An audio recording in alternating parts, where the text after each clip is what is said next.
Fact checking and corrections are encouraged. We got a cup of coffee in here, please. I want to fact check that. I don't know if there's coffee in the world. Fact check the coffee fact check. Coffee check.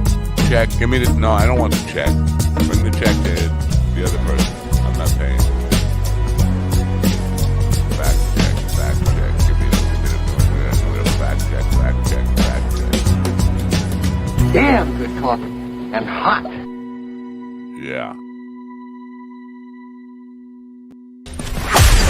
Wake up, America. You've got a dog that needs walking. That's right, sunshine. Just put on a big pot of strong coffee and get ready to type your little hate mail with your opinions about kumbaya and flat earth insanity. Stand-up comedy? Kumbaya, You want stand-up comedy? Well, we've got sit-down comedy. It's time for Coffee with the Dog. You make me laugh. I don't know. I just don't know.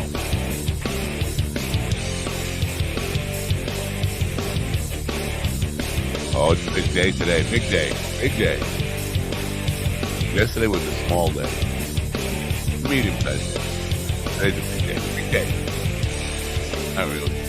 Same size day as yesterday. And the day before. And tomorrow, probably. If there is tomorrow. It might not be. Oh. Good morning. Good morning. Is anybody out there? Good morning. It is, what is it? Is Wednesday? It feels like a Wednesday. I feel like I'm getting humped, so it must be a hump day. Wednesday, October 18th, 2023. That's correct. Yes, that's correct. Beautiful day here. Carl Man has done a video for me. I've been trying to extract from a Twitter DM for about a half hour. Can't figure out a way to do it. I downloaded all sorts of extensions that were supposed to help me do it. Nothing works. It's only a 20-second video.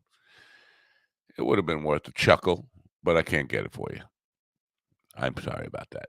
But we do have Eddie Man on the show today. Eddie Man is literally bringing the kumbaya. Eddie Man is a musician from Philly, and nice music, very nice music, very happy music, and literally kumbaya. It's not, if that's your cup of tea, but we explicitly put in the intro about the hate mail and the kumbaya. We get enough hate mail daily. It's been a while since we've had the kumbaya, but today we're going to hear I'm going to make a shine about kumbaya, hallelujah, blah, blah, blah. Which, not to denigrate the guy. I like his music. Again, it's happy music. I don't know how you write happy music. I guess you have to be a happy person. You have to be, and I think to be a happy person, literally a kumbaya, this little light, I'm going to let it shine. You really, I don't know whether you got to be on some kind of medication, mushrooms. I don't know what it is. With everything that's going on in the world today, how you can walk around being kumbaya and hallelujah and happy and seems to be very much on the God side of things. And I don't know. I'm not saying there's no God. I'm not going to say that. I don't know. But if there is, whoever that is, I have to be like, just like a kid, like destroying stuff for pleasure. Because you look at what's going on in the world today, we are a clusterfuck of misery and just harsh inhumanity to mankind, and it's everywhere. So we'll find out about how you maintain this optimistic and kumbaya attitude in a world full of misery and pain and just man's inhumanity to man, that kind of stuff. Speaking of man, as I mentioned, Carl Mann has got this beard going on now. He goes away for a couple of days, and all of a sudden he's got this big ZZ Top beard going on. Uh, and I regret that I can't play you his video. He's talking about Islamist jihad in the video. And he's being a little silly, like Carl is, but makes some good points about it. Now, you never hear about a Hindu jihad. You just don't. Or Buddhist jihad. Although Vietnam was kind of a Buddhist jihad, believe it or not. But nobody ever mentions it in those terms. Anyway, yesterday I played a nursing home and incited a bit of a little brawl between two old men. If I say in their 90s, you know they're old men. They're in their 90s. Two men in their 90s, probably 92, 95, somewhere in that range, in wheelchairs, duking it out over the music I was playing. They were excited. Now, when you're in a wheelchair, you kind of dance like this. And they were doing that, and one guy hit another guy with his fist, and all of a sudden, fisticuffs ensued. Now, no serious injuries were incurred, and you can imagine how hard can you hit when you're 92 years old or 95 years old and sitting.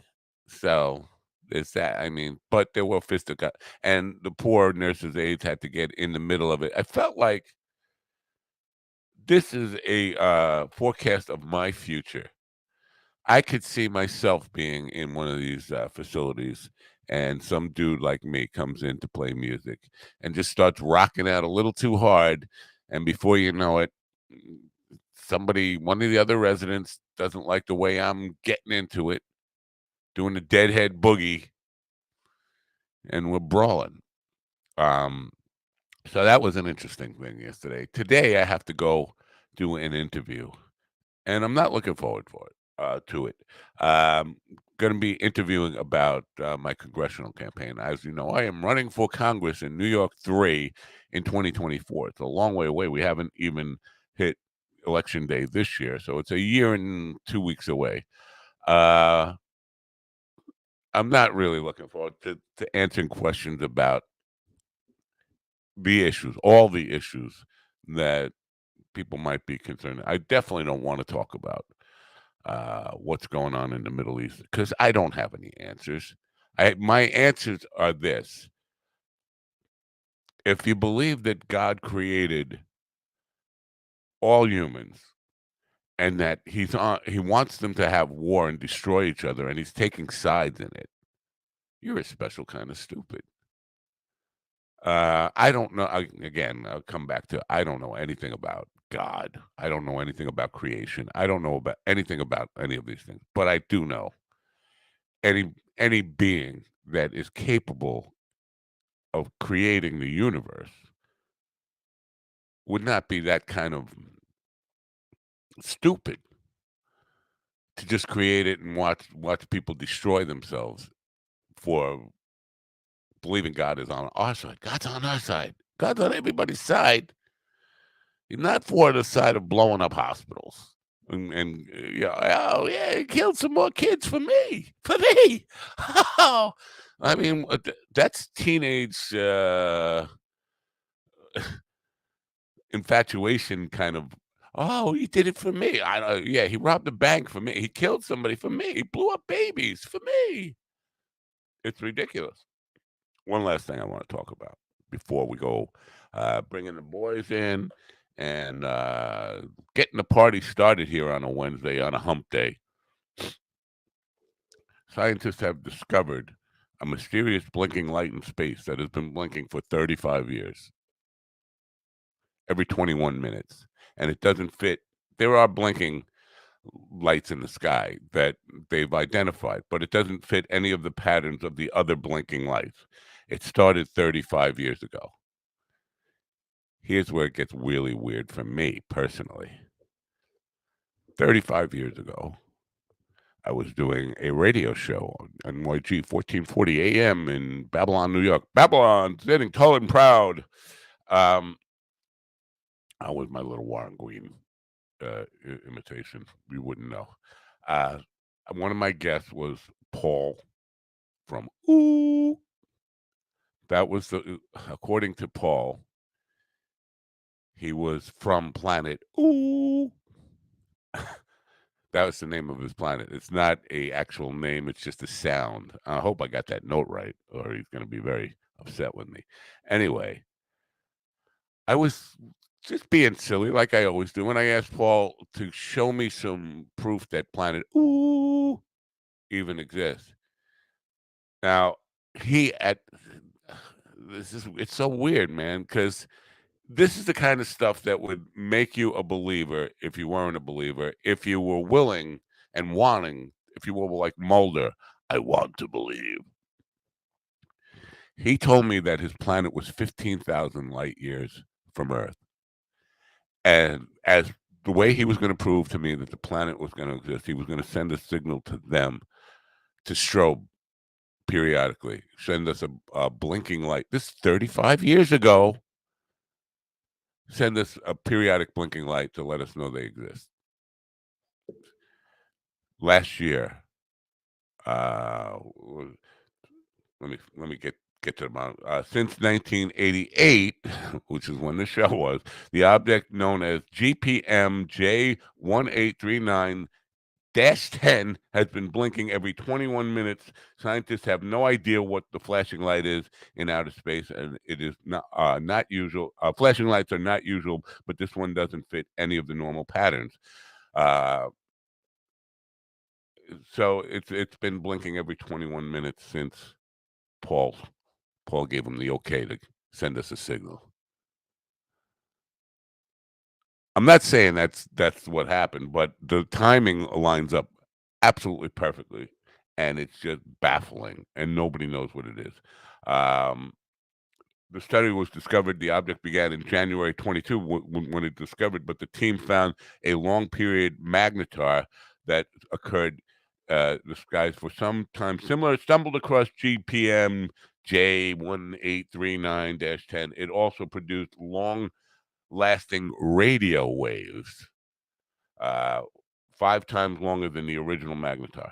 What was even more shocking is that there were observations of the blinking that dated back 35 years.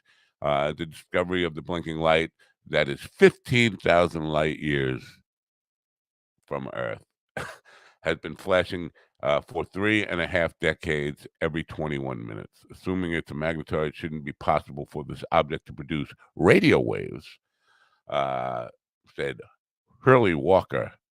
We're seeing them. So, I don't know, make of that what you will. I expect a call from NASA today telling me that Men in Black are coming to visit me again. The boys are in the back. It looks like GD is burying somebody. What's that? What the hell's going on there? And it also looks like Willie is just waking up. He's not all pumped up like he usually is. Good morning, Willie. Good morning. And I've got an eye on you. Carl Man is there. Show him your beard, Mr. Man. Ooh, hello. It says Carl Man there. We'll have your pass, Mr. Napo. I know how you're listening. Yeah, no, Paul from O is doing. He's up to no good. Paul from Ooh. I feel like Dean is back on the show. Rest in peace, Dean. By the way. Oh, what did Paul look like? Short, dark skin, but not as dark as you. Somewhere between me and you. Okay. About 5 foot. Different alien then. No, he didn't look alien. He looked like a human. Right, it's a different alien than the one I met back on Oprah, like 30 years ago. I think you're on to something, man. I think we should try and legitimize. You would think I was on something. I might be on something, but I'm not on to something.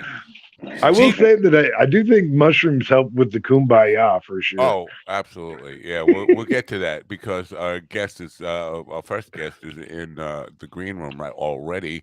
Have I rambled that long that yeah, it's 15 minutes in. I guess I have. GD, what the hell are you doing? Okay, two things. First of all, I have to, this is an obligation according to the contract. Good morning. I don't always drink coffee, but when I do, I get the shit. Mind dog coffee. What the fuck? All right. Okay, now, okay, so that's that. That's terrible. I've been neglecting my chores around the house to be on your show, and my wife says, "So, have you been working in the garden?" I said, "Well, yes," and I had been, but intermittently. And then she said, "So when are you going to get the bulbs in the ground?" I said, "First thing in the morning." This is first thing in the morning, so I'm Oh putting no, her. it's not. First thing in the It morning is. was 3 hours. Shut up. Shut up. Yeah, What do you know? yeah. You don't know when my morning I've been starts. up a couple hours already. Yeah. You don't know. You do not know when my morning starts. I woke up at 8:30 because I didn't get to bed till 4. Oh, what are you Yeah. doing up at 4 o'clock in the morning? Well, 4 o'clock would have been I'm a first thing in the morning. I'm a professional comedian. Okay, I was doing what that's professional comedians do. I was saw recuperating. you were doing comedy for a couple of very pretty white girls last night. Okay. I'm gonna call bullshit because pretty is subjective. Okay. No. Listen. White is subjective. No. Okay. Listen, if you were doing what comedians really do, you would go out, do all your shit, your partying and stuff from the nights, from the shows, whatever, and then do your morning obligations that you have, and then go to sleep Right. and wake up at 3 in the afternoon like a regular comic. Point the car headlines at the garden. I didn't say I was a good professional comedian. I do it the old man way, okay? I don't do it the way you young people do it. Yeah. All right. We are running late. Let me run a commercial, and then we're going to meet our first guest here. What commercial do we want to go with here? Let's go with Creative Live because you know what? As a creative person, a comedian, and if you're not a good comedian, you want to be a good comedian, maybe you could take one of the 2,000 courses on Creative Live. I'm sure one of them has to be about how to get home from a gig and plant your bulbs. Anyway, there's a 70% discount for our listeners, exclusive discount for our listeners, Coffee with the Dog listeners, and the voiceover will make you, will stir your loins. It's time to unleash your creative excellence. Dreams won't work if you don't. They never happen overnight, and they rarely follow a straight line. Excellence is a result of the hustle, consistently pushing to do better. And success looks different for everyone. CreativeLive.com charts paths and tailors content for students, but they also encourage independent thinking and exploration. Go outside of your comfort zone. Who knows? You might actually like it. Right now, you can get up to 70% off through this exclusive offer for Coffee with the Dog. CreativeLive.com has site-wide sale for Coffee with the Dog listeners. Save up to 70% off. Go to minddogtv.com and click on the link on the homepage now. Homepage now. We were at dark way too long with that clip. It's got to fade back in a little quicker than that. Maybe we can get the video editor to work on that, tighten it up just a little bit. Anyway, or you can run the commercial at 3x speed. That way, that little black strip will be 1/3 the length. And then I'll sound like a chipmunk. I'm not quick enough. Yeah. Anyway, I'm not quick enough to come up with a response for that. I need more Mind Dog coffee in me to do that. Carl Mann just left us. We have another man here, though. We have lots of man. Why did Carl leave? Man. Who knows? Carl's acting a little mannish. He had to feed his beard. Yeah, so it's something to do with his beard. You know what? Right, from one man to another. Right. He's hung up on this Islamic jihad idea, and he I don't know if it's a bit or what, but He's got some things to say about Islamic Jihad. I can't show you the clip he sent me because it's unextractable from my DM. Anyway, let's move on to our first guest. Eddie Man. Eddie Man is a smile for the soul, except my soul, but everybody else's soul. My soul is incapable of smiling. Anyway, he's a combination of cultural and spiritual traditions, living in an ever-evolving neighborhood. He's ever comfortable in his hometown Philly roots that speak of peace and brotherly love. Is this resonating with you, Willie? This whole idea of peace and brotherly love. And I mean, award-winning. Philly is one of the more dangerous cities in the United States. No, that's yeah. We'll get to that with him in just a minute. An award-winning and prolific singer-songwriter. Love his music, by the way. It's just a little happy for me, for a curmudgeon like me. He's moved gracefully through the catalog of 20 diverse albums. I would classify him as I think it sounds like Christian happy music, but we'll ask him what he thinks. Welcome him in. Eddie Man, what the hell is going on with these? Eddie Man, welcome. Hey guys, nice to Hello, hang out with Eddie. you for a little bit this morning. It's a pleasure to have you here. Where'd it go? Inspiration was, I was listening to your music. You got a lot of different inspirations in there, but I would say all of it comes back to very happy sounding music. How do you maintain that in a world full of what I see as just misery and curmudgeonly man's inhumanity to man? Yeah, well, I think on man. Looking back, it's like every third or fourth album tends to come back to faith, and in between there was an album out last year. I had a song called "It's a Cold, Cold World," and it sounds like it would fit better on your playlist than some of the real happy stuff. It was a kind of a realistic look at the world through someone's eyes who I mean, you can't change things in this world until you sit back and look at it and know exactly. Not exactly to be able to sit back and look and see what's going on. You can't hide from the ugliness that's in the world. It's a dark, dark place, regardless of what kind of faith you have.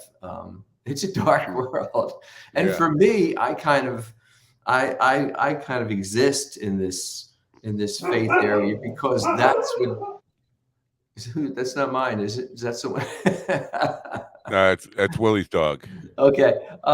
From the faith thing is what has gotten me through most of the darkness in my life. And, faith in what? In God? Faith in a God that has strength and has vision and has an ability to get me through the day, because I'm not going to pretend like I know what's going on and I know why it's going on, and that I have enough strength to get through the day. I've been married for 30 years. I've got two kids that have grown. I've seen some darkness, so I've had to have something in my life to go to for strength. A long time ago, I gave up alcohol and I gave up drugs and I gave up the things that I used to go to, I used to turn to, like any professional musician. It's there every night, and you have to find a way to either deal with that or let it gnaw away at you. And fortunately for me, I was able to move on from that kind of a crutch in my late 20s. I don't think the rest of us have. I certainly don't. I'm not the kind of person that has a Bible in my hand and I'm shaking it and threatening people that they're going to hell. That's not who I am, and that's not how I came to an understanding of my faith. What's the point of having a Bible if you're not going to shake it and threaten people with it? I mean, that's the whole. That's why it's balanced the way it is. I mean, it's perfectly balanced to shake and yell. It's like, you're going to hell, boy. You'd be surprised how many different ways you can use the Bible. Oh no, yeah, I would be. Yeah. I would be, because I thought there was only like two ways: level a table and threaten people. Well, right now it's holding my laptop up at the perfect angle. So Another way. It is a good Another way. elevator. It is a See, good. It's good for elevating things. well, Right. this conversation is built. It's being held up and supported by the Bible. What can I tell you? Oh wow! Musically, I want to talk about the production that and you can go to eddiemann.com, all one word there. The production value, the song, what is the song that was Every Little Thing? Yeah. Jazz, Steely Dan, Yacht Rock, Kenny Loggins. That's what I'm hearing. Musical influences in that, and production wise, am I on the right track as far as what your own impressions of your production? I think that's perfect for that particular song. I think my catalog as a whole is really diverse. Yeah. I was brought up listening to all different types of music, and was given the opportunity to write early on. And in the beginning, I kind of fought it a little bit. Anybody that's creative, I know you guys, it sounds like we have some comedians in the room. We tend to force. And Willie. Yeah. Thank you. They're also musicians, by the way, but Awesome. like GD talked about his comedy. I didn't say good musicians. Well, he did say it was subjective. I think that ties into music too. Yeah. But I think the tendency sometimes as a creative is to force things into the vision you have, as opposed to allowing the inspiration to take it where it needs to go, and we kind of guide it. We're kind of we're along for the ride if it's any good. I try to leave the things the songs that are totally mine, I tend to leave them at home because they're usually not very good. I need some outside inspiration. I need something that's driving it. And as long as I don't get in the way, they tend to do fairly well. They're engaging to people. And I mean, that's all any of us want creatively. We want to get some kind of emotional response from somebody. Right. And in a world that, kind of numbs us after a while. People need that, whether it's whatever the vehicle is, whatever the media is that we use. Let's come back to this line that Willie reacted to. Philly roots that speak of peace and brotherly love. Well, because what I remember, the Philadelphia Flyers were anything but peace and love. They were the bullies of Broad Street or whatever they were. And Philly is a very tough, rugged town. I mean, so how do you? I know it's the city of brotherly love, but I don't think it definitely walks the talk with that idea. No. I think like most cities, it has its moments, but most of the time it's fighting through the darkness that's everywhere else in the world. I just actually the past year moved out of Philly. We have blessed to have a couple homes, and we just bought a home up out of the city because of the fact that my area was just I wasn't feeling good about it anymore. Right. And I needed to get away from some of the changes that were happening, and life is a journey, so I needed to journey on up a little north of the city proper. But I mean, I like the brotherly love thing. I really I enjoy doing for other people. I enjoy being there when people need me for stuff, and it's not always pretty. But I kind of subscribe to that idea that if we were there for each other more, it might be a better world. I don't know. I agree with you. And what, you got something to add, Willie? You look like you. Well, I had two questions, GD. but go with. Yeah, I had two questions for the musical questions. The first one is, when you hear a song in your head or heart, have you gotten to a point where it is beyond your technical capabilities to actually perform it the way you hear it, and what do you do with it? And the other question is, it sounds like that you have like a Jefferson's theme song you're working on. Want to journey on up to the east. Now, you can answer either one of those or both. It's moving on up, not journey on up. No, his version. His version is journey on up. Okay. Yep. I would probably, the songwriter in me would want to journey along. I want to journey along this path. I want to move on and stuff. But yeah, I get that.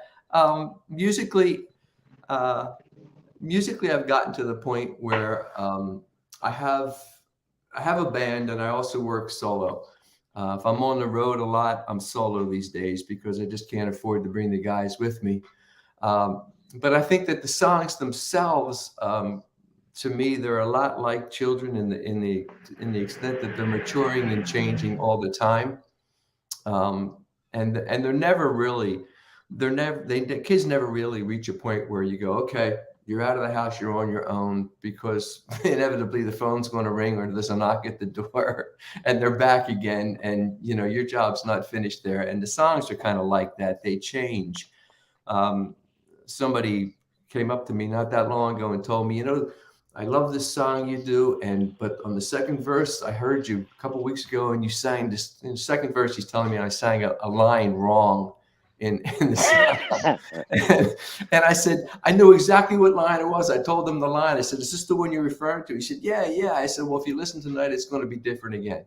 Yeah. I said, because it changes. It changes where I'm at in my journey. Right. It's not wrong if the original artist is singing it, because a lot of people do that all the time. If I listen to Dylan, he changes his words all the time in live performance. That's drugs, though. That's drugs. Yeah. Yeah, he can't remember what the words are, bro. It's like tangled up in rainbow. How'd that go again? I disagree. I think it's done intentionally. As that's very funny. I used to have me laughing on the inside, not so much on the outside.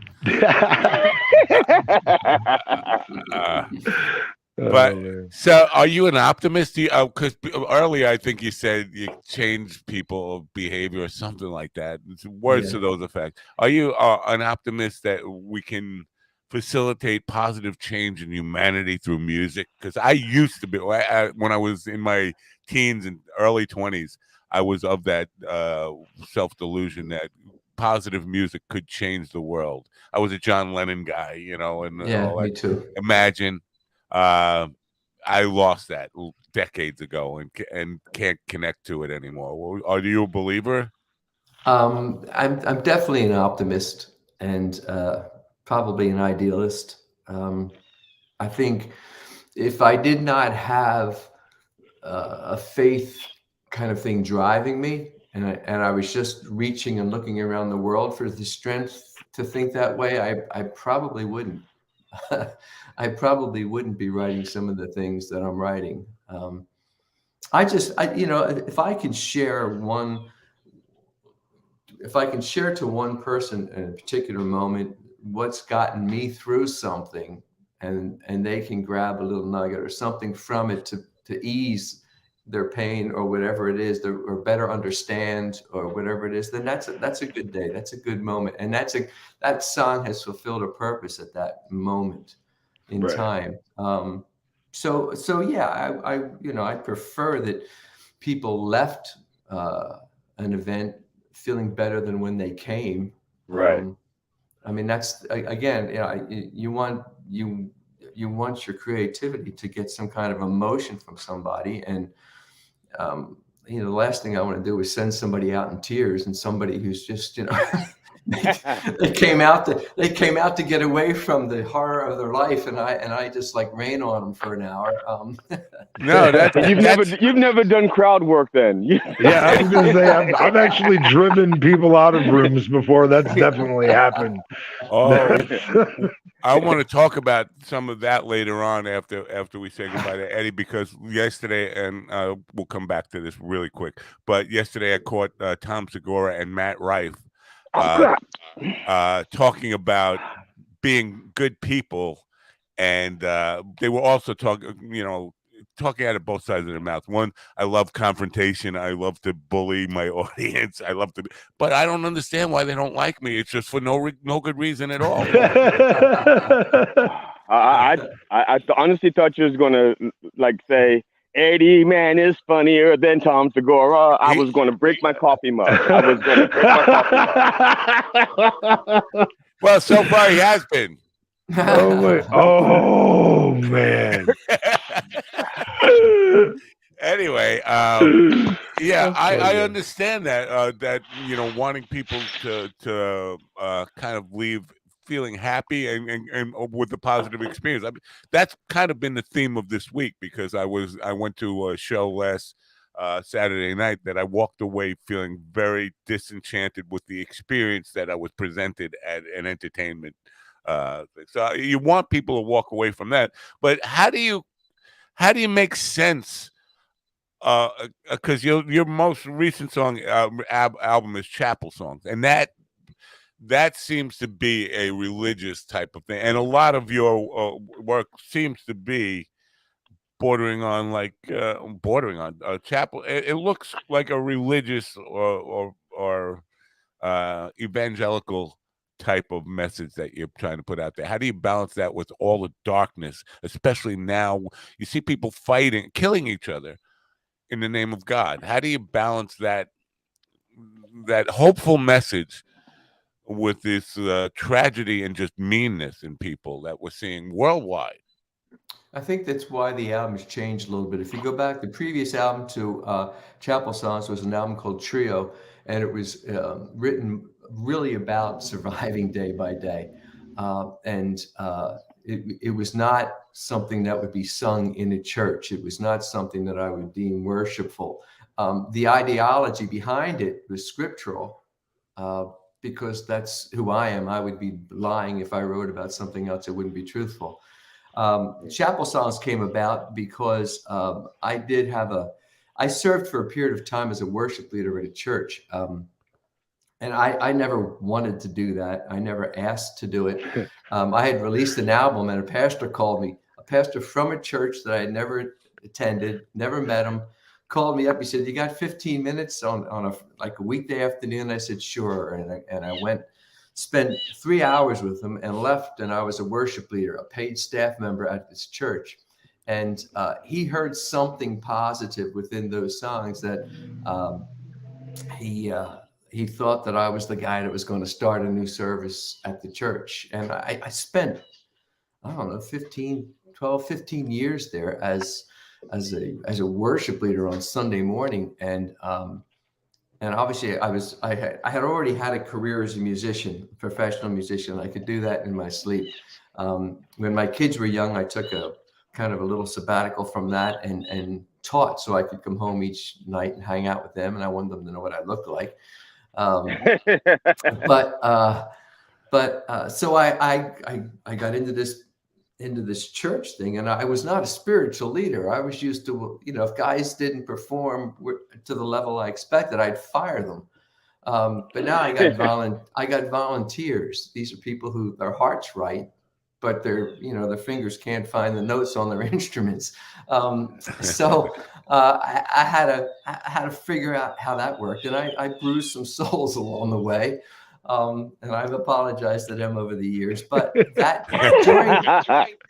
during that period, is that part of like the 12-step program that you have as a that's choir director? that's part of the 12-step program for worship leaders. Yes. Yeah.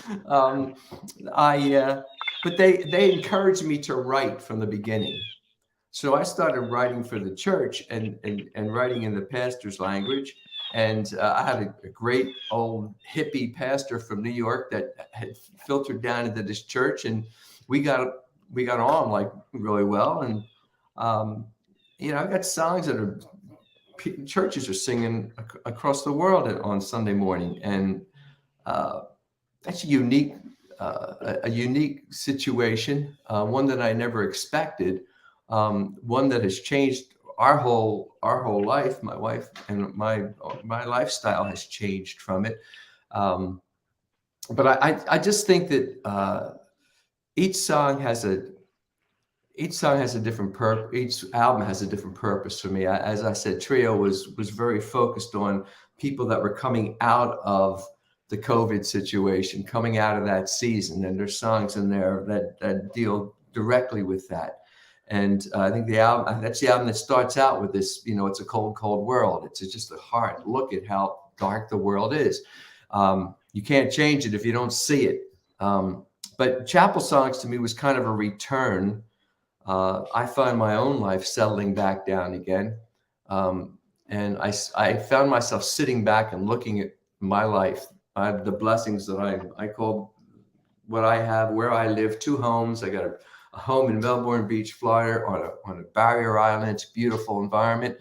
I have this brand new home up in suburbs of up in Pennsylvania, and I don't know that I deserve it much more than other people. Things have fallen the right way. Opportunities have presented themselves, and I've jumped at them. I've always jumped at any opportunity and had a belief that I was going to be able to handle it.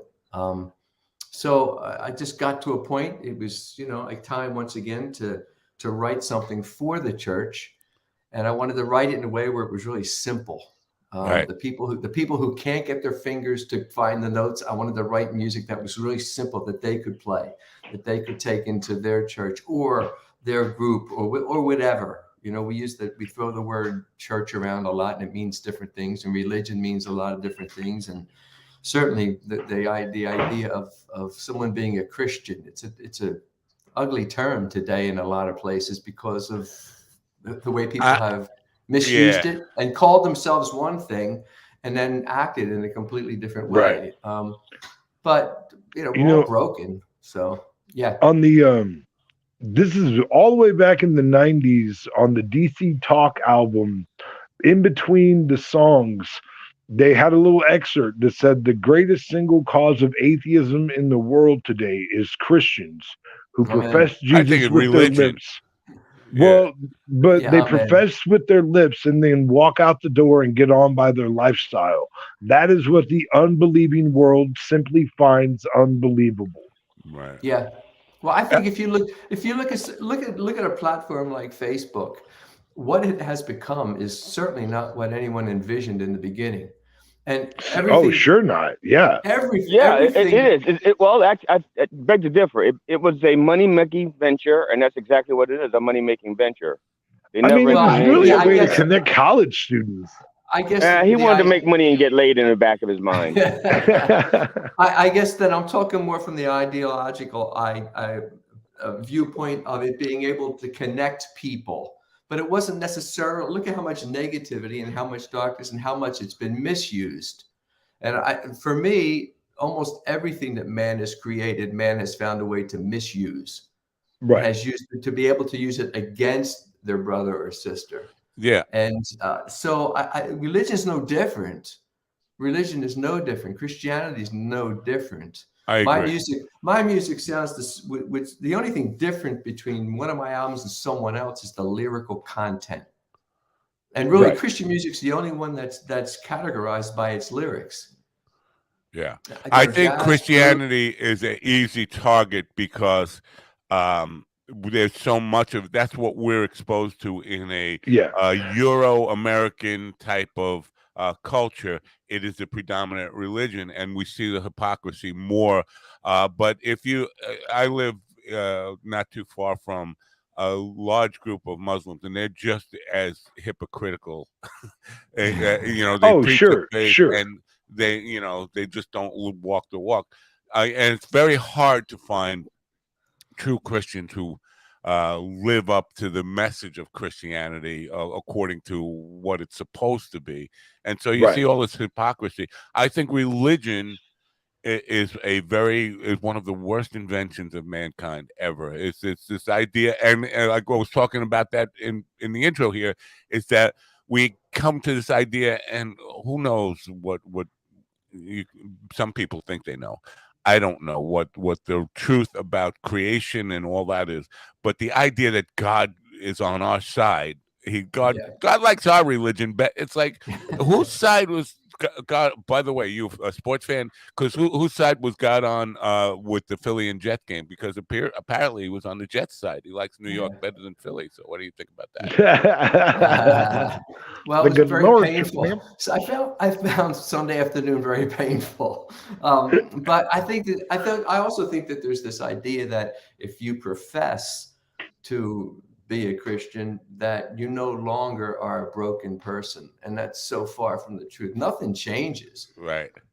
You know, I nothing think y'all are changes. I missing. get up each day. I get up each day and think I'm going to do a better job, and I got this down. I'll pray in the morning before I get up, and I'm facing the day. And today's the day I'm going to do a great job. And it's all well and good until I meet the first human being, and then I think I'm immediately challenged.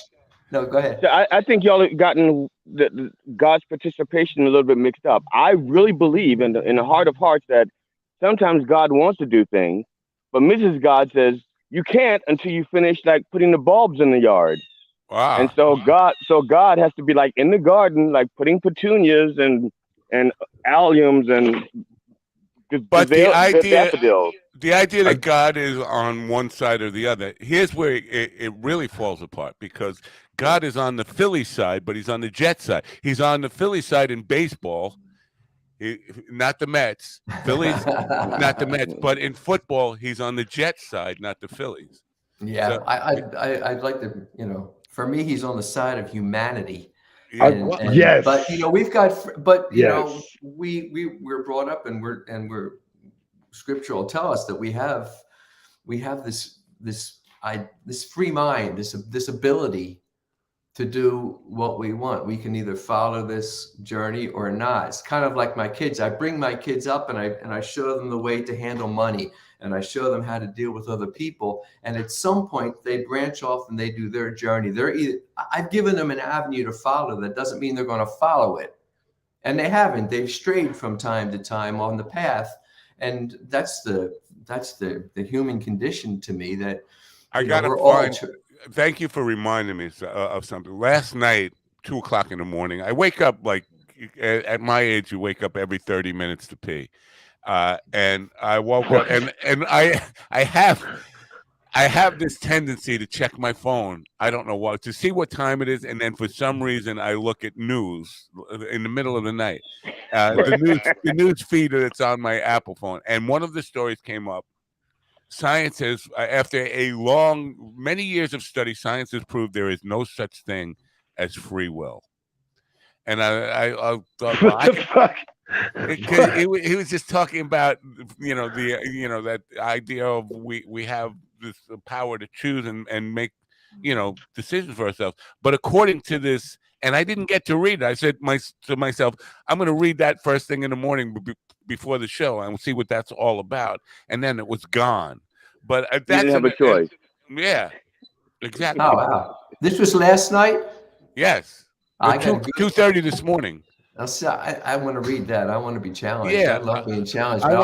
How free will does not exist at all. And how can you even prove it? And believe me, I've proved it time and time again. Okay, it's definitely a real thing. Free will allows me to read that or not.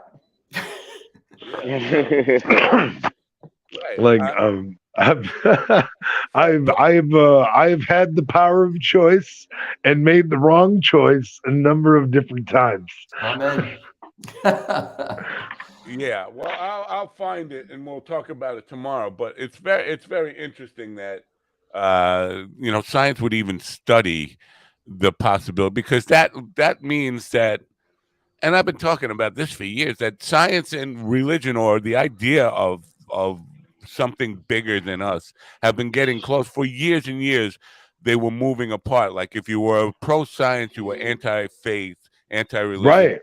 But now they're getting closer. They seem to be making steps closer. So to even study whether free will is a thing suggests that they're willing to think about these things anyway. Sure. But they didn't have a choice. They had to think about it. Oh my God. Fucking this funky guy. That looks like there's a body buried behind. I know, you. man. It does not look like you're planting petunias, bro. Yeah, I'm not. I'm planting daffodils and hyacinths and whatever this is, allium, which I think is a drug. but they're really pretty. All right, let Scientific American. Now they're saying yes, free will exists. That's a different. Oh, so two conflicting articles. Yeah, we'll get to them later. Anyway, back to Eddie's music. Do you produce? Are you the producer of your music? Take full production responsibility and plan out like the vocal arrangements and all that stuff and the instrumentation arrangements and all that stuff? Yeah, I'm in full control of everything these days. I don't know anybody anything. All right. So are you doing all the vocals yourself? Because I can't tell. Yeah, most of depending on the project. On Chapel songs, I've done absolutely everything, including the artwork. Like Hallelujah, which is not the traditional Hallelujah that people. That is very lush with vocals. I mean, a lot of vocal arrangement. You're doing all those overdubs and all that kind of. Yeah, I have a project studio up north in my new home, and I also have one down in Melbourne. So I kind of work from both, and projects kind of sometimes move from place to place. I do bring guests in, and some projects have a lot more outside input than others. Chapel Songs was just a really personal venture for me and a personal project, and I found myself, I found it very easy to put it together. Do you have the preconceived notion of what that is going to sound like and able to create what you hear in your head, or does it evolve one track at a time? I think it evolves. I used to do that. I used to think I knew, but then I would force it into being what I wanted it to be, as opposed to just allowing it to have the freedom to maybe ramble be its outside. natural self. Outside the boundaries of where I think it should go. What frees you up to do it? Because that is what I think I'm in pursuit of, and I talk about this ad nauseum with this idea of creative process and being able to just accept what the universe is telling you rather than intentionally sit down with the idea of I'm going to create something. Just that's fine, but not really forcing it and letting the universe just come, whatever message or music or comedy or whatever it is that's out there, come to you rather than saying, this is because this is how I work. I get an idea. I want to write a song that says this. I want to write a blog piece that says this. I would rather be in that mode of just letting the universe tell me what to write, but I can't get into that zone. Is it meditation that helps you get there? I mean, what frees you up to be a receiver? I think that we're creatively, the world burdens us with what they tell us is successful and what's good. Man, talk about subjective stuff. Artwork and creativity is totally subjective. What I might find really inspirational, someone else, it lays there like a rock. It does nothing for them. So I've come to a place where I want to get it right. I want to get it right through my spirit. I want the message to be right. I want the lyric message to be right. And musically, I want to be able to set a table to support that idea. But I now, man, it sounds so cliche, but I get it, in essence, it's the truth. I really have an audience of one. I want to please my maker. I want to please the God that I believe in. Wow. And so I want to get that message right. And if the people don't like it, that's fine. It's okay. In fact, I encourage people, if they hear something of mine and it just it freaks them out and they're so call me up, send me a message, I want to talk about it. I want to figure out what nerve I touched and why did I touch that nerve. I got to the point on Sunday morning at this church that at least once a month I would find a time somewhere in that service to tell people, look, I prayed on this all week. I prayed, God, give me the songs you want your people to sing back to you on Sunday morning. And if you don't like it, you complain to him, not me. Right. See, who was that? The devil just drove past your house and gave you the finger. That was Eddie. You that was heard definitely Eddie. Yeah. You heard that? That was Satan going.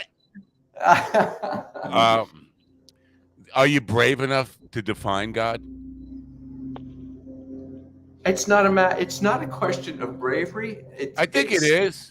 I have no problems professing my faith, but there's areas of my faith that I don't understand. That's like there's things in the Bible. I read them and I go, "He did what? Yeah, he did what?" Right. And I can't embrace that. I can't. but I got to believe that I'm just not smart enough. Although I don't want my kids hear that. Too. I get But it. I accept the idea that there's so many things beyond my comprehension that just my lifestyle, just the way I live and the things that have fallen my way don't make any sense. Right. I got friends that aren't alive anymore who did the same things I did as when we were younger. I couldn't agree more. I agree totally. And this is my conversation with atheists often, because I don't have strong faith in anything. But when atheists have really strong faith in the fact of the negative, that there is no such thing. And how can we ever know that for a fact? How could you be so sure of that? I mean, it's a tough thing. But if I come back to Carl Sagan, who asked about this question about God, and we're talking about science and religion and faith and all this stuff, and Carl Sagan said we can't have that discussion because we can't define God. We aren't brave enough to come up with one universally accepted definition of what God is, and until we can do that, we can't have a conversation about that. Which I took a lot from that, because I agree with that it does take some bravery to say there's an invisible man in the sky who created all of us, and he loves me. He hates my enemies, but he created my enemies so that he could hate them while loving me. It's just none of that. I think you have to be pretty brave to come out and say that, because you sound cuckoo. Well, there's no look. We come into this world, and if we don't get our way as a little breathing little baby, the first thing we do is cry and complain, and then we take hissy fits, and then we throw things, and we do that. Some people just never grow out of that. And then we get smacked in the mouth by a black mother who says, "I ain't putting up with that shit." Well, see, no black mother ever smacked me in the mouth. I want to just say that. What? I've never been smacked in the mouth by a black mother ever, not once. You don't have, unless you say mother, M-U-T-H-A. Yes, then I have. I've been punched in the mouth. Well, that works too. How we figure out what we don't, when we don't get our way, how we deal with it kind of paints a real vivid picture of what our life is like. If you're one of these guys, if you always have to get your way, then you're going to be an angry salt in this world, because it just doesn't always work that way. I agree. And every time, as curmudgeonly as I am, and as weak of faith as I am, when anything good happens to me, I say, yes, God loves me.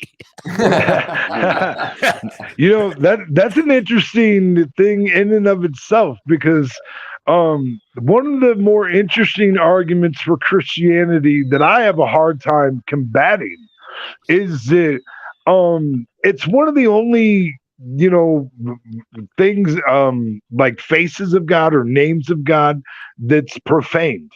You know what I mean? And so like that always raises some questions to me. Like nobody's running around saying Buddha damn it or Allah damn it. It's always God, So like, why is it that's the name that people profane?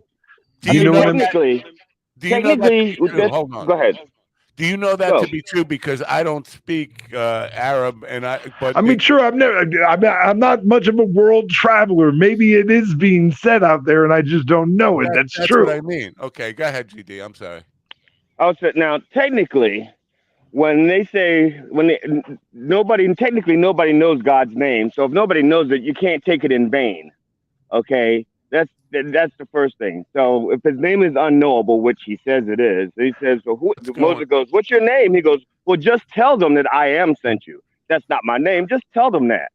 You know. And so nobody knows it. So that whole thing that we're being blasphemous and taking his name in vain, even if it is a commandment, is bullshit, because he doesn't tell us his name.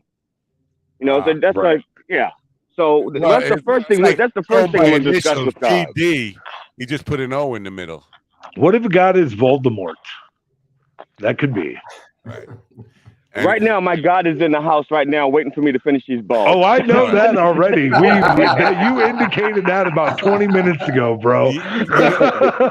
My question was, I'm glad you cleared that up, because I was thinking she was at work, and I was like, why can't you just tell her you did it in the morning? Oh, she is at work. She's working at home today. Ah, that not to mention she probably watching security cameras and shit.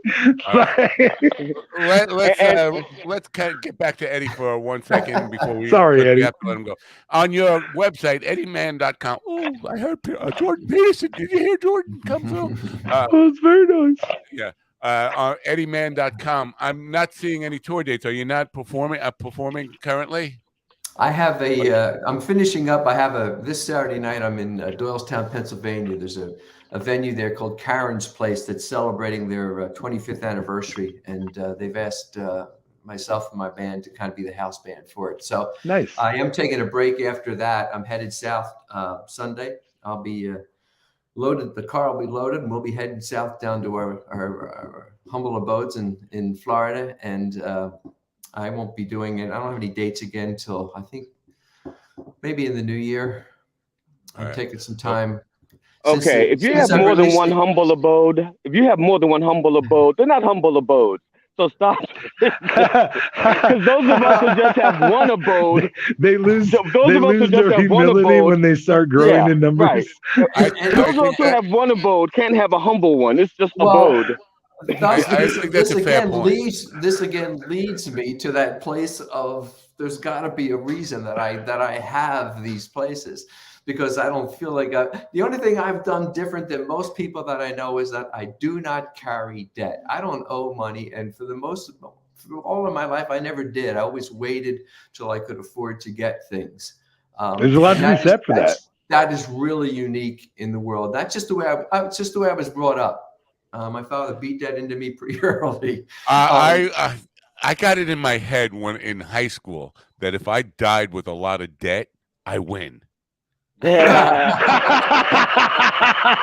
a terrible thing to get into your head.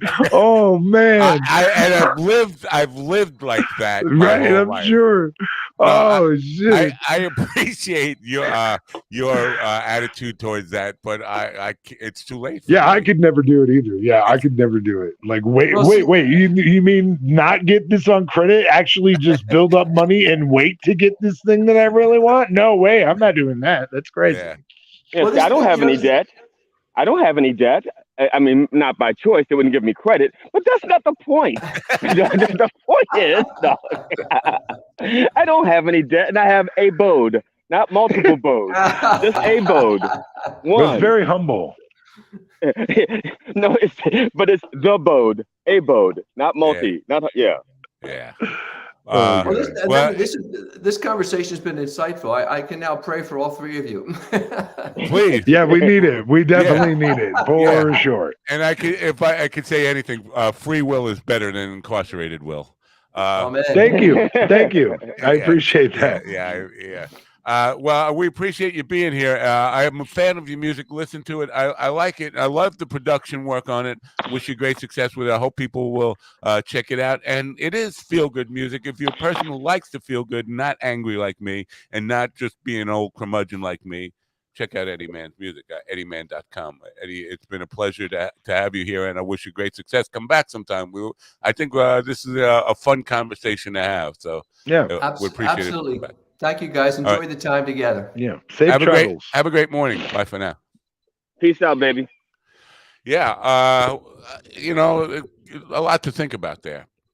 Yeah, that was a really good interview, despite having conflicting beliefs.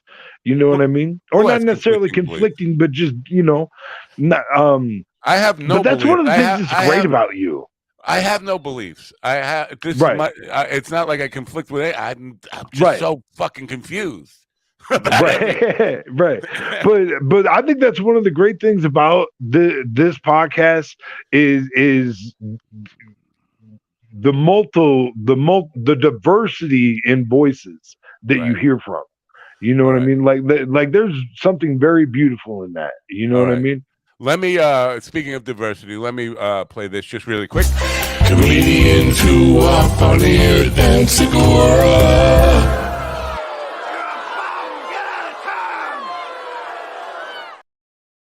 You're a bum, get out of town. You're a bum, get out of town. Who is it today? Tom Segura. Well, today, the comedian who is funnier than Segura is not GD. It's Erica Rhodes. Erica Rhodes. Yes, we've had her on the show. Erica Rhodes has been on the show, but she's also got a launch party for her new album tomorrow night in Santa Monica. Ladybug is the name of her. Ironically, Ladybug is her new album, and Tom Segura is known as Mr. Ladybug. So I thought it's appropriate. Appropriate. With her having her lunch party tomorrow night. I believe it's close to sold out. There are 2 tickets left.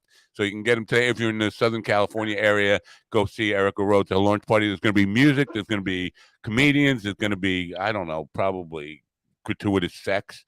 Not with her, but in the crowd.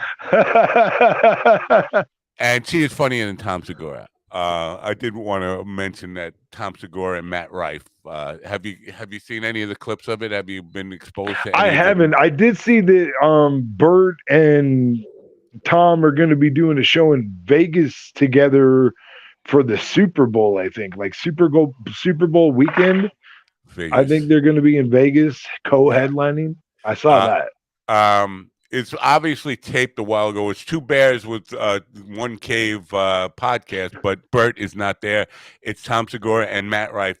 And you talk about self-awareness. There is absolutely none in the universe while these 2 egomaniacs are talking. Now, Matt Rife, I think, is funny.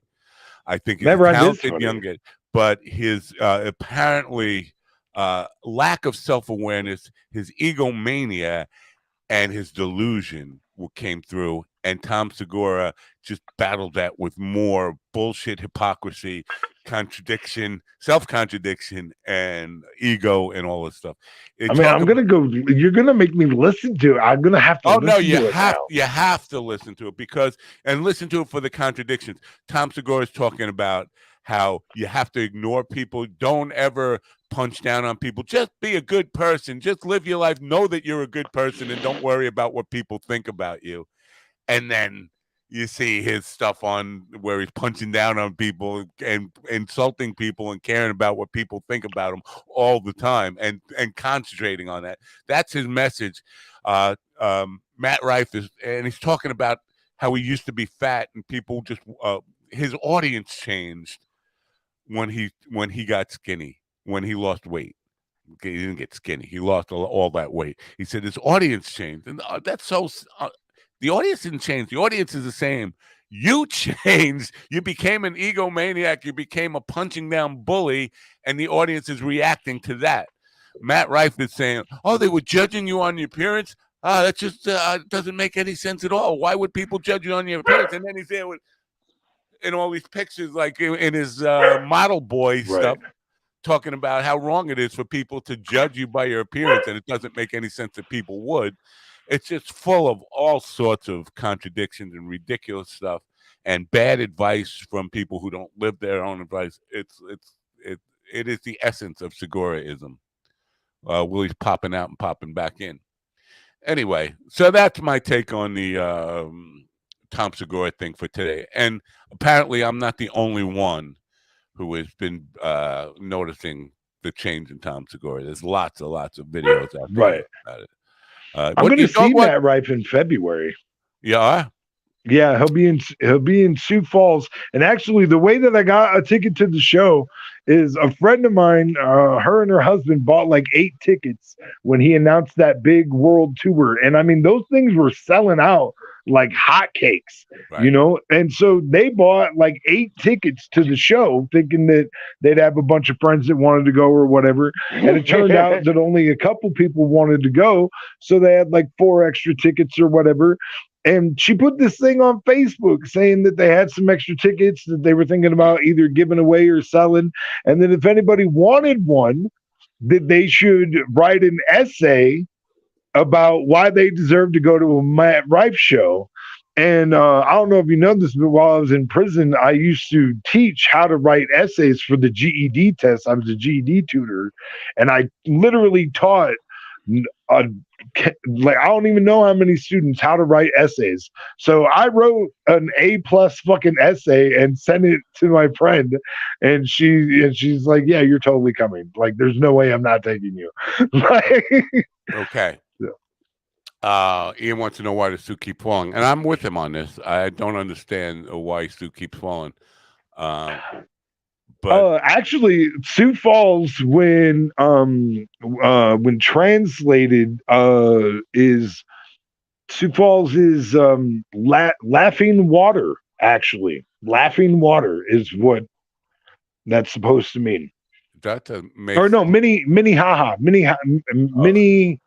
haha is laughing water, which is like because like the bubbling brook of the river, the bubbling brookness of the river in that area. Get your story straight, or we're gonna mini haha. I'm sorry, the word mini haha, which is the county that Sioux Falls is in, is laughing water. Okay, well, you can Google that. I swear to God, that's true. Well, don't swear to God. Okay, I swear to Allah. I swear to the Hindu. Swear to me. Yeah. Oh my God. I swear to GD's wife. This is true. What is that stump you're leaning on there, GD? What is this? That? This is the top of my well for well water. Oh my God. And the not well water is over there. We don't drink from the unwell water, just the well water. That's so archaic, man. And that rock is on top to keep the rainwater out, or what the hell is? Oh no, that's a lid. That's actually a lid. That's a real lid. It's it just looks like a rock. Yeah. Where's your outhouse? Where do you go to cap a lid? Yeah. Man? Where's your outhouse? That's what I want to know. Show me the door with the moon on it. back in, I was doing my little Tommy Chong man thing there. Back in the day, in the 60s, man, a lid was like a half ounce, man. Man. Yeah. Oh my God, my wife reminded me of this. I totally forgot that my wife and I did it, like one of our first TikToks ever was her and I doing the Cheech and Chong Up in Smoke. Like I think we're getting pulled over. Like I think we're parked, man. Like that was our first TikTok that we did together, was a Cheech and Chong thing. Wow. Like she reminded me of that yesterday. Yeah. Where did I want to go here? Oh, well, Corey Rosen is our next scheduled guest. He's not here yet.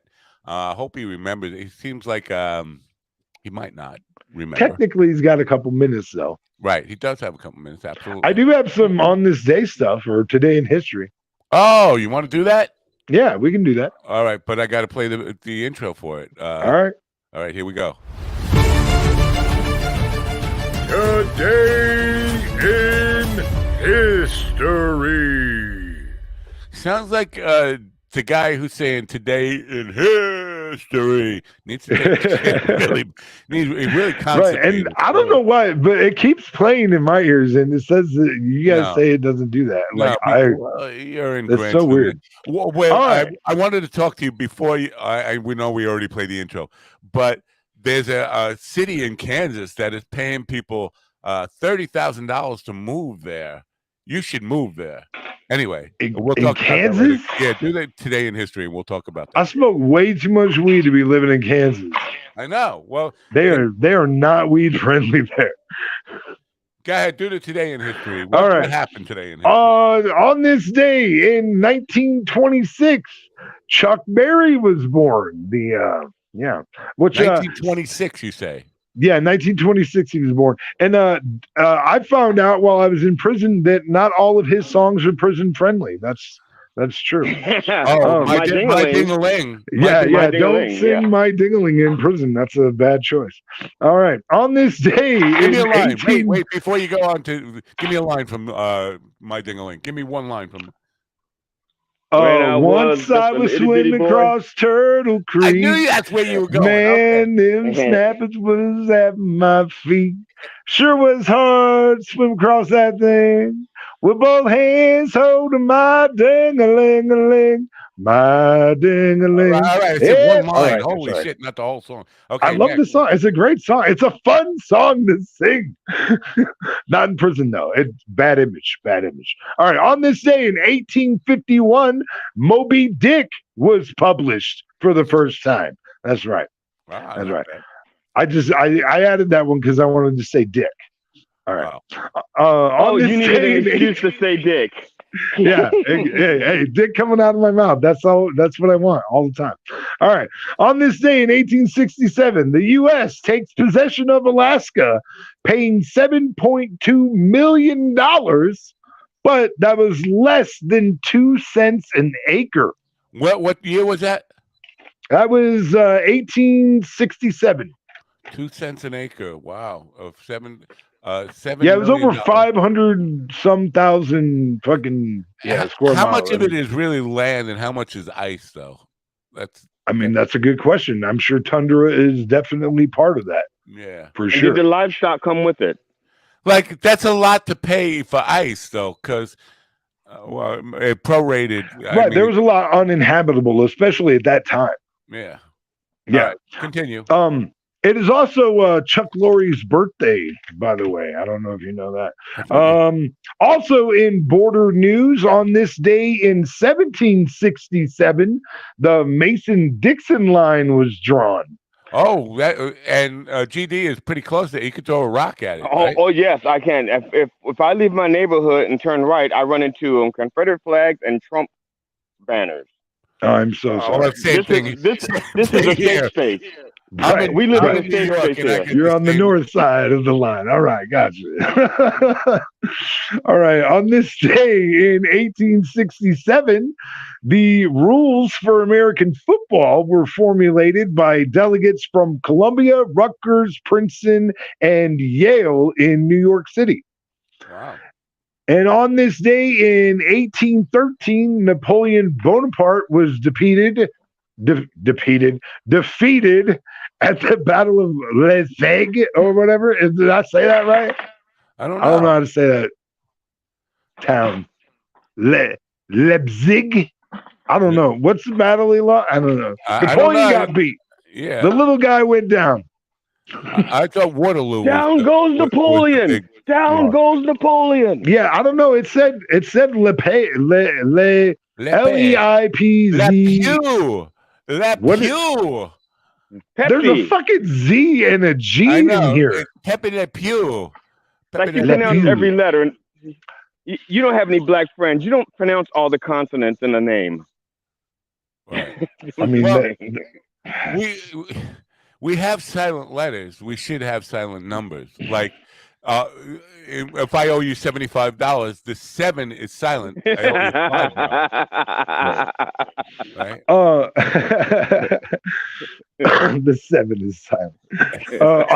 On this day in 1648, the Shoemakers of Boston became the first labor organization in what would become the United States. Wow. And on this day, you're going to like this one a lot, I think. On this day in 1954, Texas Instruments unveiled the Regency TR-1, the first commercially produced transistor radio. Wow.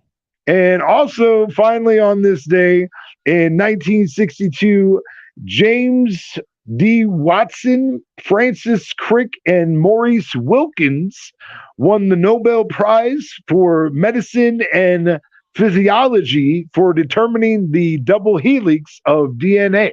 Wow. Now, today in history. And that is today in history. I feel like that was a good one. Yeah, it was a good one.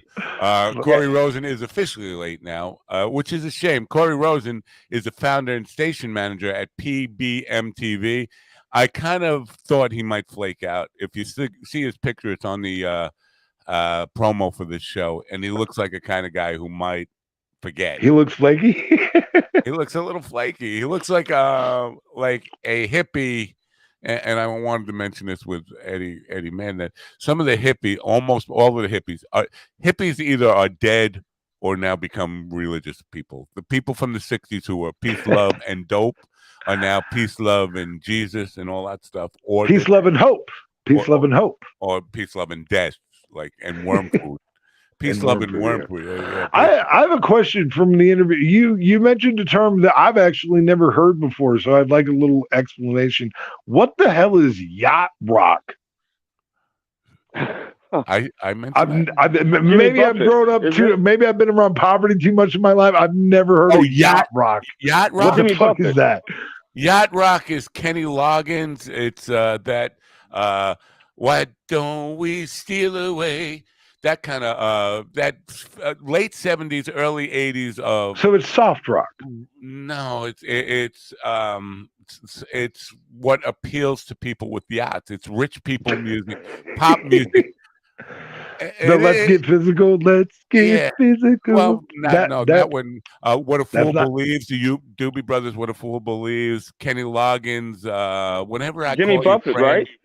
Jimmy Buffett was definitely yacht rock too. Yeah, for people who want to feel cool on their yacht and act like they know music and party music and all that stuff. That's what. Now, what about steel drum versions of music? You know, like her name is Lola. You know, but this is still drum version. I don't know. I don't think that's officially. I think that's Muzak. I think that's elevator music. yeah. No, that is what that is. Grocery store music. That kind of stuff. Should I reach out? I had a question for Willie real quick before we got too far away from the actual the thing that Willie, you talking about the football rules? Yeah. How many rules did they have when they first started? I just want to know. That's a great question. Rules. I know. That's why I was trying to get it in. I know it's a great question. One rule. Don't bite the nuts. No biting. Yeah. Because that was definitely when your nose was your face mask. That's for sure. And they weren't. A very good question. Can we Google that really quick? I don't know how many. I mean, I can't because I'm on my phone currently. All right, I'll give you a topic. You guys talk amongst yourselves. Hemorrhoidal itch. Oh man, hemorrhoids. I had to get a hemorrhoid lanced one time. I went to the free clinic, and I was like the first appointment of the day for that doctor. And he's checking my hemorrhoid out, and I'd already done like suppositories, and I'd already done like cream and stuff. And the doctor kind of shakes his head and he goes, "Well, I think we're gonna have to lance it." And I go, "Oh man!" Lance comes in, and yeah, right. So goddamn Lance comes in, drops his pants. Right. Well, I say to the doctor, I'm like, "Man, that is not how I wanted to start my day." Now, keep in mind, I'm already bent over this table while he's on his stool behind me examining things. When he says, "I think we're gonna have to lance it," and I'm bent over on this table, going, "That's not how I wanted to start my day." And the doctor just leans out from behind me and goes, "Yeah, me neither." And I was just like, that's totally fair, doc. You know what I mean? Like I'm sure that is not how you wanted to start your fucking Tuesday. You know, like they don't have a list of the actual first rules. They say I'm seeing some forward pass was illegal. Yeah, it wasn't legal then. Yeah, that's right. That was not a legal thing back then. It could only be lateral. Lateral, yeah. On original rules of football that are no longer. There's so many articles, but none of them are giving you the actual first rule book. However, I guess if you were better at Google than I am. Here's a laundry list of odd rules regarding where the beginning of the player tossing the ball had to throw within 5 yards of the line of scrimmage. A limit of 20 yards was placed on how far a pass could be thrown. Any incomplete pass netted a 15-yard penalty plus loss of down. Wow. Oh my God. When passing first came out, so you wouldn't want to pass at all. No kidding. Yeah. A penalty was assessed by more than one incomplete pass in a series of downs. So if you had two, you'd get an extra penalty. It was perfectly legal to tackle a receiver as the ball was in the air. Nice. So, yeah. Like, oh, you think you're gonna catch that? I don't think so. Pass interference was allowed. Possession transferred to the opposing club if a pass failed to touch a player from either team. So if your guy didn't hit it or nobody hit the ball, the other team gets the ball. It almost sounds like electric football rules. It almost sounds like electric. You sure you're not looking at electric football rules? No, yeah. Either team could recover a pass touched by an opponent. What does that mean? I guess if you touched it and then interception, that's still a rule. I mean, you can do that. If somebody deflects a pass and the other team catches it, that's an interception. Yeah, but I'm thinking that maybe the ball wasn't dead so quick back then. You know what I mean? Like on a kick. You know, like if you do a punt and somebody touches the ball, even if nobody picks it up, then it's a live ball. Right. Right. Speaking of live balls, how's yours doing? Your ball. Mine? Your one ball. Yeah, your live ball, not as opposed to your dead ball. Do you know where your dead ball is? Do you have it? They wouldn't give it to me. I asked for it. Believe me, I asked for it. I said to the doctor, I was like, "Hey, can I get like my testicle in like a little formaldehyde jar so I can show my buddies and shit?" Because I was 18. Have a collection. You know what I mean? They kept them. They have a collection. They do beer pong with them. Well, and I'm like, especially this one because it was split in half by the bullet. You know what I mean? Yeah, like I saw that thing hanging outside my scrotum. I know what it looked like. That thing was not in good shape. You know what I mean? It was tore up, like bad. Like I'm one of the probably like it's definitely top 3 of the most disturbing things I've ever seen. With my own eyes, was my testicle split in half, hanging out of my scrotum. That was definitely up there with the list of things I could have gone not seeing in my life. You know what I mean? I think I got it in a jar of Planters mixed nuts once. Did it look kind of blown out and flourful?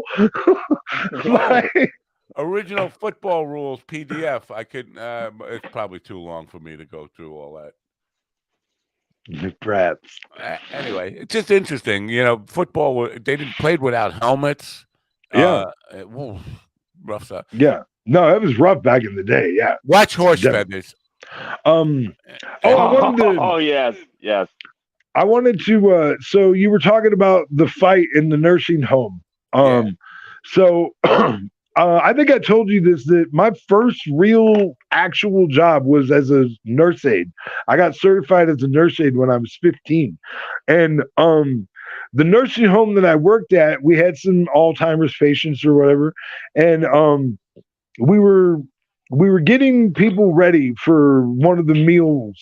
And we were short-staffed. And there was a particular patient that we always had trouble getting ready, and it took like 3 or 4 people because he was one of the Alzheimer's patients that really was combative. So like somebody had to hold arms and legs and stuff while somebody else dressed him, right? But we were short-staffed that day. We were behind schedule, and I decided, you know what? I'm going to go in there and I'm going to get this dude ready all by myself, because we're never going to have the time to get 4 people together to get this dude ready. So I'm just going to go in there and get him ready. Right.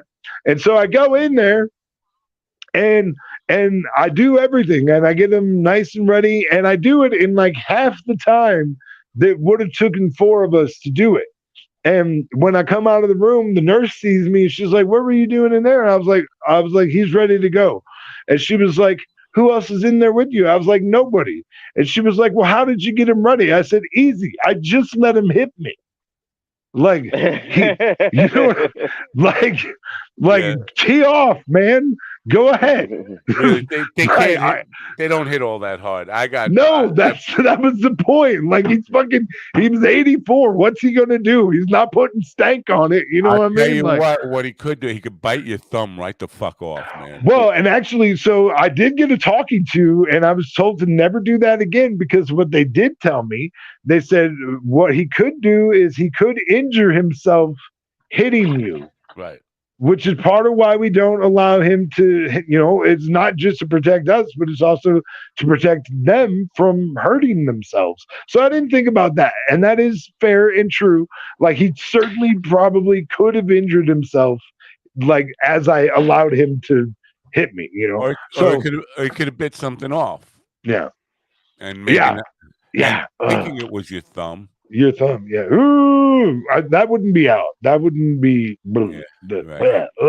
Good. Yeah. Here's my outhouse, guys. Here's my outhouse. Since Oh you my asked. God. Do you have 3 seashells in it? That's not bad for an outhouse. Yeah. Yeah. It's all show. None of it works. None of it works. There's a bucket. There's a bucket behind that gray closet. There's a bucket. Oh, wow. Man. Where was the show you did last night, by the way? Well, technically, I was hosting. I was running an open mic for a friend of mine who was out of town. So I was the host, and this is the one where comedians don't show up. So I was the host.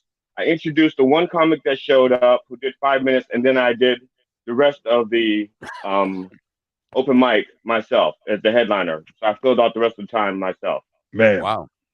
Man. The audience was like in stitches. They're like, "Man, you fucking funny." And one guy goes, "You funnier than Tom Segura." I said, "Can I get that on tape?" Yeah. Did you though? Did I what? Get it on tape? I probably do. Yeah. Yeah, stills. There's stills on Facebook where you see him from behind. You don't see any. That's a different one. Yeah. That's that one. They just use my equipment, and I'm like the honorary Grandmaster Poobah at that one. Grandmaster what?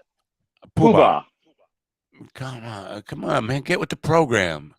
You don't know Yacht Rock. You don't know Poobah. What do you know? I don't know much. Well, but I know I love you. Topeka, Kansas is the city that is attracting. It needs population, and it's paying up to $15,000 a person, so for $30,000 a couple. Yeah. To move to Topeka. Go to Topeka, Kansas. How far is that from Wichita? It's in the same state. I know it's. My God. Well, on the map, it's about this far. On the map, it's about like this. Map your face.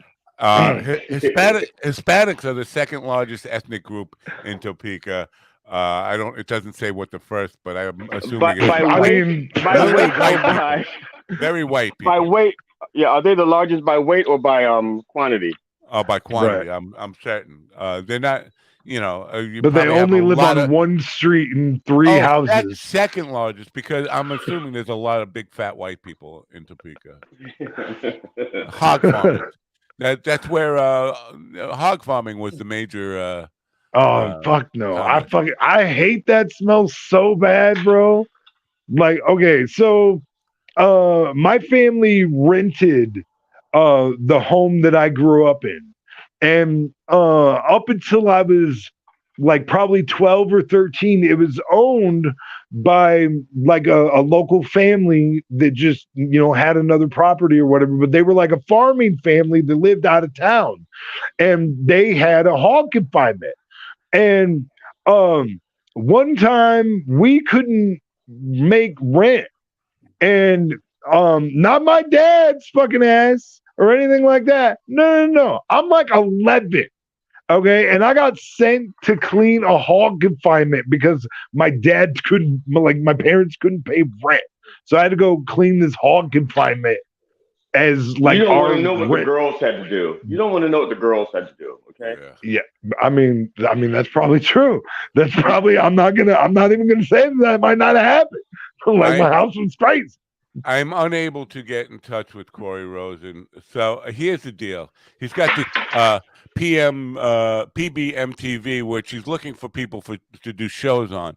But even if you do get in touch with him and get a show on, based on today's performance of him not showing up, the show might not ever get put on anyway. I got other stuff burning right now. As a matter of fact, my wife and I need to, I got to send in a video for them, by the way. It's about time, man. You're running a Mhm. little late on this. So what's the problem? You're too busy doing today and hey. No, I mean, I want to do it right. You know, they want it by Friday, and I want to make sure that I do it right. You know what I mean? And Yeah. something that's good, decent. You know. All right. Oh, go ahead. You have finish up that. Well, yeah, set. no, I mean, Come on, it's we're a running new out of time. Come endeavor on. for me. It's something I've never done, so I'm probably panicking about it more than I Oh, should. stop. Just do it. Don't I be a know. perfectionist. Just put it out Right. there. Send Right. it. Yeah. Like you said, just read your essay that girl said, oh, you're funny enough to have sex with Matt Yeah. Rife. No, I mean, I have lines to read. I have, yeah. We're in the know now. By the way, I forgot to mention this. Matt Rife says he wants to fight the people who hate on him on the internet. He wants them to come to a show. He believes he can kick anybody's ass. This is a bad. I mean, see, that's a dangerous bad territory. idea. You don't want to threaten strangers on the internet because yes, some of them are keyboard warriors. Some of them couldn't fight their way out of a paper bag. But the wrong guy shows up. You could end up dead. You could end up hurt. You know, you don't want to do that. I'd like to answer Ian real quick. Ian says GD lives in the boonies, and I just want him to know that yes, this is the boonies, but up where the Confederate flags are, they call us the coonies. So they're yeah. So it's just a matter of It's just a matter of location. You know, I live my area is rural as well. Even though we're not that far from New York City, but you know, we have Confederate flags and all that stuff on my block. So you know, you don't have to be in the South No, you don't. Unless Maryland is not really the South; it's on the border of the Mason-Dixon line. But although I had friends in high school that had houses that still had plantations on them, not in use, obviously. Right. But they had maids. They had black maids, and they had a plantation. I used to always, whenever I go visit, I used to always. I was always polite to the maids, and it's like, how you doing? And I always thought to myself, what's it like to be a maid in a house where they still have like some of the slave houses on the property? Right. At least they make that's gotta be weird. Hey, you do what you got to do to survive. You know, I don't. There's a lot of judgment against slaves who didn't leave their plantation and all that kind of stuff, and but I mean, it's what they knew. It's what, you don't know what else is out there, and there's fear of, this there's a lot of fear, and it could be worse. It could always be worse. Right, I know what to expect here. I may not like it; it may not be the best, but I know what to expect in this bullshit that I'm experiencing. Right. Yeah, for sure. Yeah. On that note, I was thinking about you yesterday, GD, because the guy who called you a low IQ Negro. Are you familiar with Stefan Melano? Stefan Melano. Is he the one that discovered melanin? No. He's a former YouTuber. I believe this is a guy who actually got canceled, but deserved to be canceled. He was called himself an intellectual, but he was constantly harping on this idea of race and IQ and linkage, and he's a French Nazi, one of the good ones. Okay, no, not a good one. There are no good ones, but he's not like true German Aryan or Austrian Aryan. He was Canadian, but he with a French last name. But he was always talking about IQ linked to races, and I just was wondering if you were familiar with him at all, because I used to get into some really heavy battles with him, arguments with him on YouTube. No, as you can tell, having a high IQ doesn't mean I'm exposed to stuff. Like, if you ask me anything about people I don't give a shit about, I don't know anything about them. Movies, right? I don't. Right. Will, what's his name? Will Ferrell? Talladega. Yeah, him. Will Ferrell. Talladega. Yeah. Now, and the Talladega Nights. Is that like a period piece with King Arthur? Are those the nights we're talking about? No. Anyway, I was just curious if you were familiar with him, because it seemed like he actually got canceled. One of the few people, because there were enough people like me saying this, what he's saying is absolutely Nazi propaganda, and there's a line between having an opinion about something, and then he was basically saying that he was just sharing data, but he was cherry picking data that was put together by Nazi scientists, like and Nazi theories and all that kind of stuff. Yeah, like I know, like my wife and I, when we got married, she was concerned because she was thinking that because I was an African American male, my life expectancy would be like shortened. And I said, no, that's only true for the first 21 years, and that's mostly urban violence, that's doing it. Not, but once you get past the 20s, my life expectancy is just about the same as the average white man. At which point, my wife became disappointed because she thought the insurance was going to come that much quicker. Well, you can't really get insurance on a black guy, can you? Well, you can, but they don't call it insurance. It's assurance. You be assured that you're not collecting on it. We're not going to pay for it. Here's some interesting things from news and recommendations for me. Cosmopolitan magazine. Now, this is for me, a recommendation for me from Apple News. Cosmopolitan magazine. Is squirting actually just pee or not? It's a mixture. There's almost definitely always some urine content in what comes out, but it is not just urine.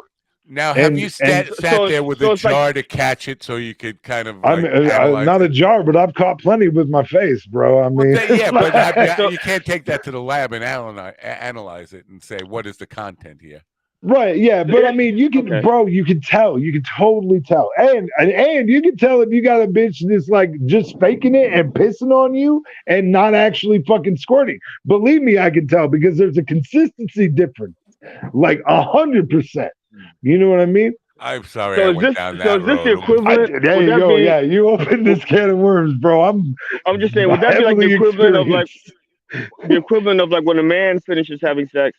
He has to urinate, and so what's actually coming out is a mixture of like. Sure.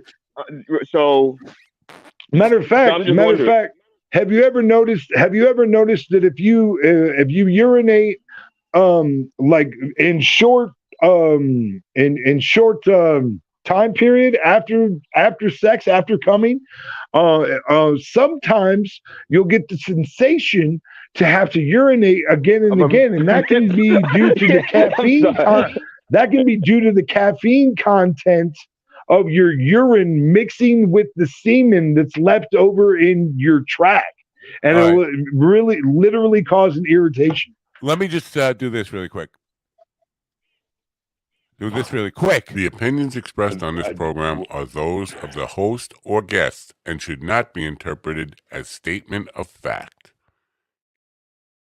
That's all I just wanted to put out there.